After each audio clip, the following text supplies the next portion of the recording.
The Cats of Ulthar by H.P. Lovecraft. It is said that in Ulthar, which lies beyond the river Sky, no man may kill a cat, and this I can verily believe as I gaze upon him who sitteth purring before the fire. For the cat is cryptic, and close to strange things which men cannot see. He is the soul of antique Egyptus, for the cat is cryptic, and close to strange things which men cannot see. In Ulthar, before ever the Burgeness forbade the killing of cats, there dwelt an old cotter and his wife who delighted to trap and slay the cats of their neighbors. Why they did this I know not, save that many hate the voice of the cat in the night, and take it ill that cats should run stealthily about yards and gardens at twilight. But whatever the reason, this old man and woman took pleasure in trapping and slaying every cat which came near their hovel. And from some of the sounds heard after dark, many villagers fancied that the manner of slaying was exceedingly peculiar. But the villagers did not discuss such things with the old man and his wife, because of the habitual expression on their withered faces of the two, and because their cottage was so small and so darkly hidden under spreading oaks at the back of a neglected yard. In truth, much as the owners of cats hated these odd folk, they feared them more, and instead of berating them as brutal assassins, merely took care that no cherished pet or mouser should stray towards the remote hovel under the dark trees. When through some unavoidable oversight a cat was missed, and sound heard after dark, the loser would lament impotently, or perhaps himself by thanking fate that it was not one of his children who had thus vanished. When through some unavoidable oversight a cat was missed, and sound heard after dark, the loser would lament impotently, or perhaps himself by thanking fate that it was not one of his children who had thus vanished. For the people of Ulthar were simple, and knew not whence it is all cats first came. One day a caravan of strange wanderers from the south entered the narrow cobbled streets of Ulthar. Dark wanderers they were, and unlike the other roving folk who passed through the village twice every year. In the marketplace they told fortunes for silver, and bought gay beads from the merchants. What was the land of these wanderers none could tell, but it was seen that they were given to strange prayers, and that they had painted on the sides of their wagons strange figures with human bodies, and the heads of cats, hawks, rams, and lions, and the leader of the caravan wore a headdress with 2 horns and a curious disc betwixt the horns.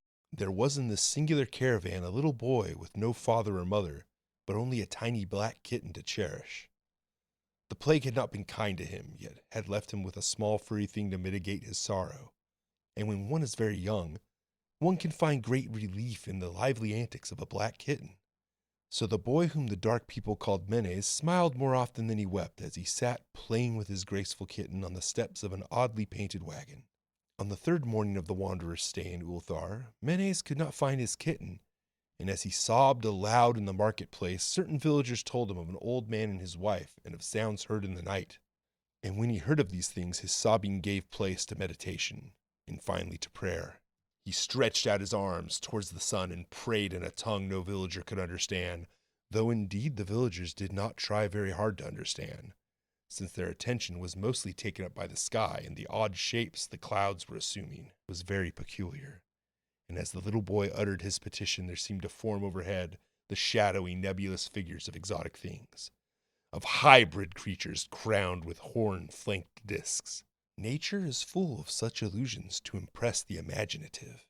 That night the wanderers left Ulthar and were never seen again, and the householders were troubled when they noticed that in all the village there was not a cat to be found.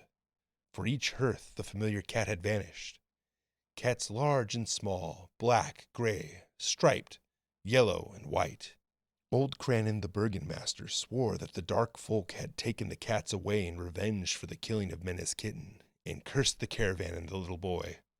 But Nith, the lean notary, declared that the old cotter and his wife were more likely persons of suspect, for their hatred of cats was notorious and increasingly bold.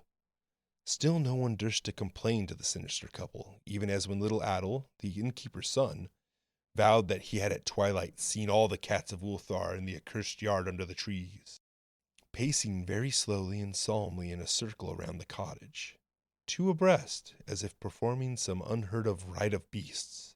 The villagers did not know how much to believe from so small a boy, as though they feared that the evil pair had charmed the cats to their death.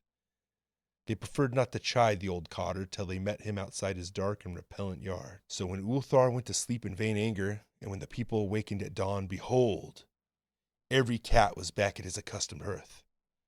Large, small, black, gray, striped, yellow, and white, none missing. Very sleek and fat did the cats appear, and sonorous with purring content. The citizens talked with one another of the affair, and marveled not a little.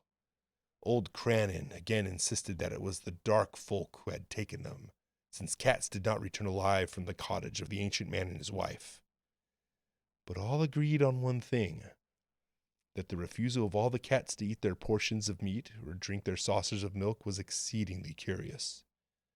And for 2 whole days the sleek, lazy cats of Ulthar would touch no food, but only dozed by the fire or in the sun. It was fully a week before the villagers noticed that no lights were appearing at dusk in the windows of the cottage under the trees. Then the lean Neath remarked that no one had seen the old man or his wife since the night the cats were away. In another week, the Bergen master decided to overcome his fear and call at the strangely silent dwelling as a matter of duty. Though in some doing he was careful to take with him Shang the blacksmith and Thule the cutter of stone as witnesses. And when they broke down the frail door, they found only this: 2 cleanly picked human skulls on the earth floor, and a number of singular beetles crawling in the shadowy corners. There was subsequently much talk among the burgesses of Ulthar. Zath, the coroner, disputed at length with Nith, the lean notary, and Cranon and Shang and Thule were overwhelmed with questions. Even little Adel, the innkeeper's son, was closely questioned and given a sweetmeat as a reward. They talked of the old cotter and his wife, of the caravan of dark wanderers, of small Menes and his black kitten, and of the prayer of Menes and of the sky during the prayer, of the doings of the cats on the night the caravan left, and of what was later found in the cottage under the dark trees in the repellent yard. And in the end, the burgesses passed that remarkable law which is told by traders in Hatheg and discussed by travelers in Nur, namely, that in Ulthar no man may kill a cat.